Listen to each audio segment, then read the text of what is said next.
Դաշնակները Զանգեզուրի մաուզերացիների օգնությամբ կարողացան փետրվարի 18-ին բռնագրավել Երևանը։ Իսկ արդեն մարտին դաշնակները հասկացել էին, որ առանց հավելյալ օգնության չեն կարող դիմադրել բանվոր գյուղացիական Կարմիր բանակին, ուստի որոշեցին դիմել իրենց բարեկամներին՝ Անգլիային, Իրանի խաներին եւ տարօրինակ չէ, չնայած եւ հակասական է, ցեղասպանություն կազմակերպած Թուրքերին եւ քեմալիստներին, ուղղելով նամակ մեծ թուրքական խորհրդին։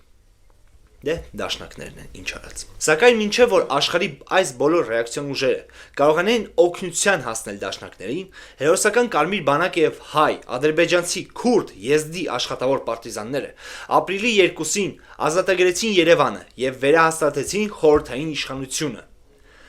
Բայց ցավոք սրտի արդեն ուշ էր։ Եթե հիշում ենք, մենք ներկայացրել ենք, որ խորհրդային Ադրբեջանի առաջնորդ Նարիման Նարիմանովը հայտարարել, որ խորհրդային Հայաստանին պետք է տրվի Նախիջևանը։ Սակայն տեսնելով ադրբեջանցիների ճնշումը դաշնակների կողմից, չեղարկեց այդ առաջարկը եւ մտցրեց Նախիջևանը խորհրդային Ադրբեջանի կազմում։ Հետևություն.